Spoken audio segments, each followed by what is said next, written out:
What is up, ladies and gentlemen? This is Jordan Kurtz with the comments from the Peanut Gallery podcast. I am super pumped today to talk to my man, Kevin Croom. How you doing, brother?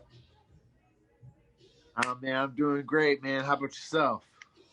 I'm great. I mean, it's a beautiful day. Fights are back in the UFC today. Thank God. Heck yeah. I know, right? That 3-week layoff was rough.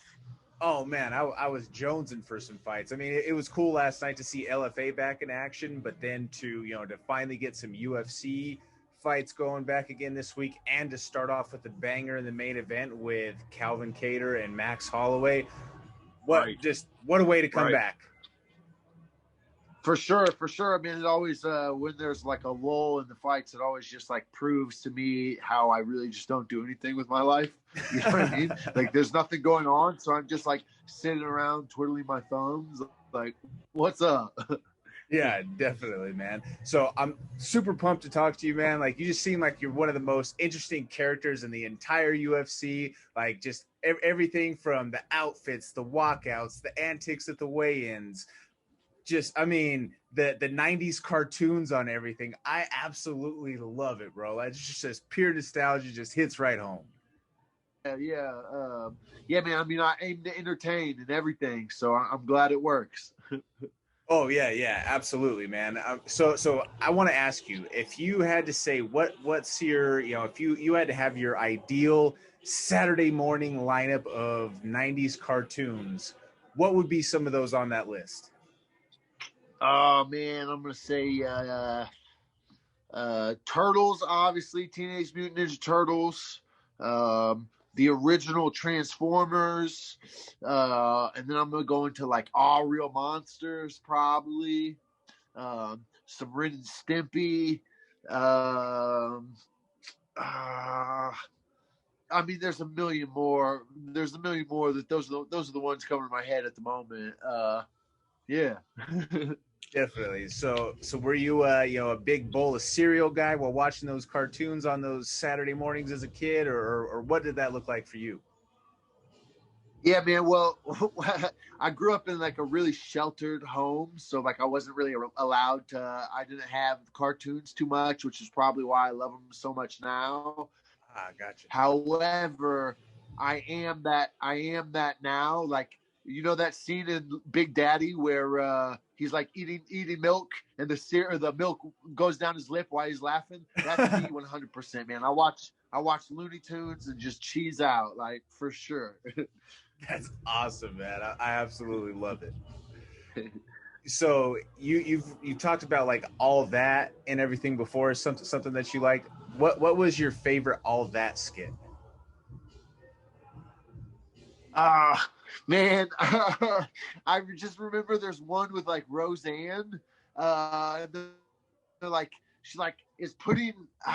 Man, I can't remember. It's been so long, but she's like putting like a sandwich under her armpit to warm it up. Man, it's been so long since I've seen all that, so I can't really remember, to be honest. But I remember that one for sure. Now, have you ever came to the thought process that Rocket Power was the stoner cartoon for stoners before they knew they were stoners? Yeah, for sure. Those kids are all fucking stoners. And then, like, they have, like, the older surfers in there who, like, I mean, obviously, they're just fucking ripping bongs all day. Yeah, so, yes, for sure. No wonder why I liked that cartoon so much when I was a kid. Right? Well, I love skating, too. So, I mean, it all works out. Yep, absolutely. So speaking of that, there's been some big news as far as USADA goes in the recent history that, you've also had a lot of attention for. What is your thoughts on this? And obviously USADA is separate from the state commissions. So yeah. How do you think that this maybe greases the wheels for the process going forward on just getting that out of the picture? Yeah, well, I'm glad I can answer this on here because I'm tired of typing all these answers out, to all the people who message me, so at least I can get it on video for them. Yeah, I mean, let's hope. And I mean, I'm sure it's like the first domino falling, but at this moment, it really doesn't mean anything, like, I mean, USADA still gives the commissions everything, So like whatever, but I mean, hopefully this is the first step in it. Like, I can't believe we're even having this conversation. It's legal in Nevada. Like, I don't get how I can bang a hooker in Nevada, but I can't smoke weed and fist fight. Like, this just like blows my mind. You know what I mean? Like, I don't get that, but like, whatever. There's a lot in this world I don't get. So I guess it doesn't matter. Yeah, I mean, it's cool. I mean, I'm glad that USADA's fine. Although really, USADA really never had a problem with it. So like, it hasn't really changed anything yet, but hopefully, like you said, hopefully this is like greasing the wheel and it starts to get things going. Like whatever, man. Like I quit smoking weed a few weeks ago for this fight, just so like I'm 100% good and this bullshit won't happen again. So I mean, whatever. Hopefully, like you're saying, like it just gets the ball rolling. But man, I can't even believe we're having this conversation. Like, come on, it's fucking weed. You know, like, Yeah. I understand you don't want me getting high, maybe like right before I walk out, which that's cool because I don't want to get high right before I walk out. You know what I mean? Like, Yeah. I have definitely fought high when I was an amateur, but definitely not something I would do in the UFC. You know what I mean? So, whatever. Let's hope this just gets the ball rolling. Like, I can't believe. Yeah, man. So Yeah. I mean, like I hope that it gets the ball rolling for it. When you have an allowance for like a Tyrannoball threshold and things along those lines, but you're still popping guys for smoking weed, like that just seems absolutely asinine to me. Especially But if you take the fight on fucking 36 hours. You know what I mean? Like, yeah, I understand if you have a full camp, like, you should be able to stop smoking like a week before and be good. However, if you take the fight on 36 hours, I got high 40 hours ago and I didn't have a fight then, you know? So, like, that is ridiculous. yeah, absolutely. I mean, I can't even imagine what that must have felt like knowing that, God damn it, man, I have to give back my win. The bone. You didn't have to give back the bonus, but you got fined on Nope. top of everything. But that's just a kick in the dick. Yeah, man, you said it for sure. I mean, it sucks, but also, like, at the same time, I don't really give a fuck. Like, yeah, I don't want to pay the fine. That sucks. But, like, it doesn't change anything. We all know I won. It's on ESPN. You can watch it now. That fight changed my life, changed my confidence. You know what I mean? So, like, whatever. You know, like, I mean, the bad can't outweigh the good in that scenario. I'm just hoping that this is some shit we don't have to worry about, in the very near future. So hopefully, me taking the axe for this one helps other people not have to go through the same thing. Definitely, man. So I want to peel the layers of the onion back a little bit here for you. You've got a pretty wild style, and you've definitely been well traveled as far as your fight career goes. Who have been some of the biggest influences as far as your particular style and approach? Oh man, I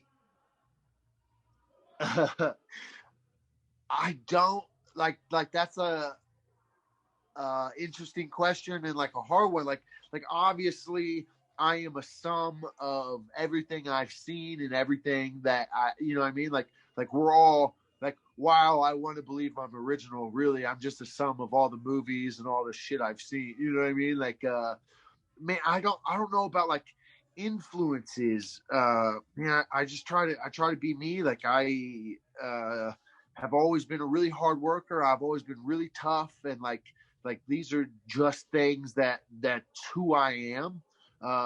Like obviously I've gotten a lot of my skill from, my training partners, and James Krause has changed my life and changed my fight game and basically changed everything about me. So I mean, he has been an incredible influence in that aspect. It's really awesome to see what he's teaching work at the highest level. We'll be in class on 1 week, and then I see him go out there and do the same moves that he showed me at the highest level of the sport and come home a victor. So, I mean, obviously James Krause for sure. My old coach, Chris Luttrell, big guy in Jackson's back in the day, and he now has his own gym. For sure. I used to go to war with Cowboy Cerrone every day when I was at Jackson. So, I mean, I'm sure there's a little piece of that in there, but, fuck me. And I mean, I just try to focus on being me, So maybe if I had taken some inspiration from some other people, maybe I would have won more.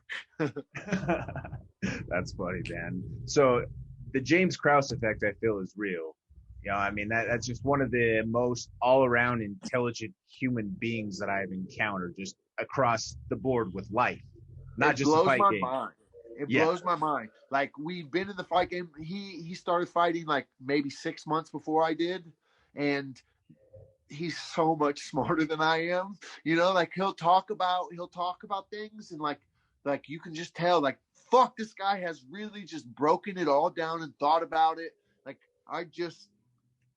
I'm smart, but in a lot of ways, you know what I mean? Like, I'm a doer, and that man's a thinker, and I'm very blessed and happy to be at his side and to be able to learn from him. And like 100%, I would not be where I am in my career. I am in the UFC 100% because of James Krause. He put his reputation on the line for me. He got in fights with his managers. He fought tooth and nail to get me in, and I'm so fucking happy that I didn't let him down. Oh, definitely. Now, you had a situation where right before you got signed for the Roosevelt fight, you kind of got signed and then things fell out. That happened, right? Yeah, it did. I fought August 14th for FAC, won an FAC title, and then I got signed to fight 2 weeks later. I think it was supposed to be August like 28th or some shit like that. I was supposed to fight Alex Caceres, who I'm fighting now. Man, it was on I woke up my 13th year anniversary from my first fight at 5 a.m. to my manager calling me, asking me how it felt to be a UFC fighter. I lost my shit, freaked out, screamed, probably woke everybody in the neighborhood up. Flew to Vegas, top of the world, everything's great. Get there, pop for COVID, had no symptoms, felt amazing, got sent home and released within 24 hours. I got signed and released in 24 hours. And man, like just a roller coaster of emotion, and thankfully I've grown up enough in this sport and just in my life, and I have gotten a little bit better coping mechanisms, and I didn't hit the bottle, and I didn't get all crazy, and man, I stayed focused and stayed in the gym, and was able to change my life a couple weeks later. So very happy. Definitely, man. I mean, that's a testament to your discipline through that process. It's kind of like almost like, I feel like, have you ever seen the video from Jocko Good? Yeah, good. Hey, I love that shit. Yes. Yeah. So that's exactly what I was drawing from you as soon as you were saying that. I'm like, well, hey, you know what? Shit happens. Like we all face adversity, but we can either let it consume us or we can let it fuel us. And that's exactly what you let it do. Yeah, man. And like going off that, like, yeah, I use that to my advantage. Obviously, man, when you've had the road that I've had, you've been in the game as long as I have, when you finally achieve your goal, it's a really emotional thing. So I was really emotional. I was really excited. I was super happy. And I felt like I kind of got that all out of the way. And then, so when I was signed to fight Roosevelt, like it was like my second time being there. I didn't really have the emotions, like it was just strictly business. So yeah, like good. I used it, and man, I'm really happy with myself. Oh yeah, man. I mean, and you deserve to be, because that was a stellar performance. I mean, huge underdog. I definitely benefited at the sports book because of it, but as I'm sure a lot of people out there did, who just knew that you were a game better, that you were going to go in there and you were going to give them a fight, plain and simple. And Oh especially man, if yeah, they I wish saw I your would have known. performance at FAC, like as much volume as you had in that fight, like holy shit, this guy's throwing a punch every single second of this fight. Yeah, man. Yeah. Yeah, I think I like tried to count it one time and I threw like over 600 punches in that fight. I had to like watch it over and over and over again. And both me and my friend like had a counter and we counted. Yeah. So 5 rounds, like over 600 punches. Yeah. I mean, like you said, I'm a gamer. I come to fight. So Now, where does that come from? Like, what was your inspiration that really kind of got you going, or what fueled your fire and made you find your why as a fighter? I was born, Okay. like I've always somehow, some way, like never had no quit. Like I don't quit. Uh, so I mean, I don't know necessarily where that came along, but I mean, a little childhood trauma probably helps out too. You know what I mean? Like, but yeah, man, I've always loved fighting. I watched Three Little Ninjas when I was like 6 years old, and like ever since then, like that was my shit, man. Like I just love fighting. I love wrestling, roughhouse, and I don't know how many times my friends have gotten mad at me because I won't stop messing with them. It's just what I love, man. It's who I am, and so it just as soon as I found out that there was something called Ultimate Fighting, I'd never seen a fight. I didn't know what MMA was. I just knew there was something called Ultimate Fighting, and I was like, "That's what I'm going to do." Here Nice. I am. Did you get into a lot of fights then growing up? Yeah. I got my fair share of scuffles. Okay. I feel like it's really kind of a polarizing question with a lot of fights. Like there's some guys like, no, I never really got into fights until I started training and like, fighting in a cage. And there's Yeah. other guys that, oh no, like I've been scrapping since I came out. Yeah. I was always scrapping. I like remember being like 18 and being like, man, like I really like to fight, but like if I keep doing this in the street, I'm gonna get stabbed, and I don't want to get stabbed. So luckily, MMA fell in my lap, and here we are, man. Nice. So if you had to, for the people who may not be completely familiar with the Kevin Croom style, how would you describe it to them? Man, I James Krause kind of gave me my new nickname, Crash, because he said that I create a consistent car crash. And I mean that's pretty true. I'm always in there. I'm always going for the kill, and everything I do hurts. Like I'm just like hard and bony and solid. I've been doing man work since I was a little kid. I grew up doing construction. I did construction until I got signed. I mean, I'll still do a little bit here and there, but yeah, man, I mean, I've always been a hard worker and tough. And yeah, man, I just create car crashes. So it's a pretty good way to describe it. I love it. I love it. I mean, you can't really describe it any more perfectly and leave it to James to be the one to put the coin on it right then and there. That smart guy, him. I know, man. I'm so happy he's in my corner. Definitely.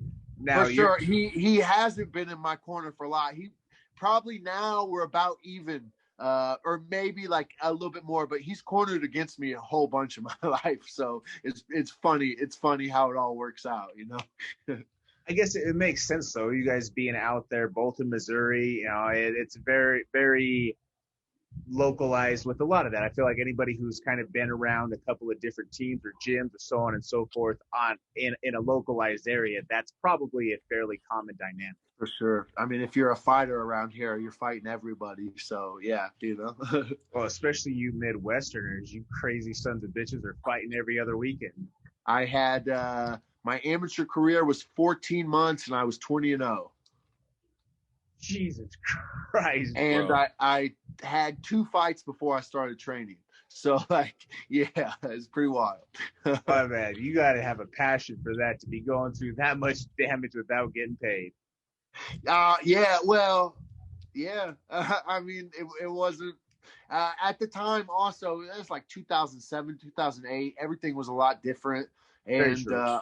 I had the cardio, and I was just so tough that like really nobody at that level was ready for it. You know what I mean? Like I never stopped, and I was just tough as shit. So it just worked out. What's your favorite way to do cardio? What's your favorite endurance work? I mean, just fight, grapple. Okay. The gym. You know what I mean? Like I used to be really big into swimming. I used to do like some pretty crazy swim workouts, and that was cool. But yeah, man, I'm a big. I like get questions all the time. Hey, how do I get my cardio up for doing this? It's well, you do it. It's like if I said, hey, man, I want to get better at math, you're probably going to tell me to do math. So that's what I do. Fair enough. Fair enough. Now, you're in the stages of camp now to where, I mean, you don't have to cut a lot of weight, but Yeah. you still have to, I'm sure, take some things out of the diet while you're cutting down. What's one of the hardest things for you to give up during a weight cut? Ice cream.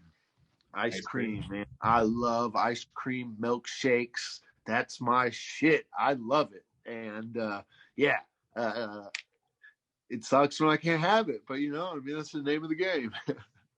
What flavor? I mean, I really like strawberry milkshakes for sure, but whatever. I like custard and concretes with like stuff in them. So I mean, it just depends. Whatever you're buying, I'm eating. Okay, that's good.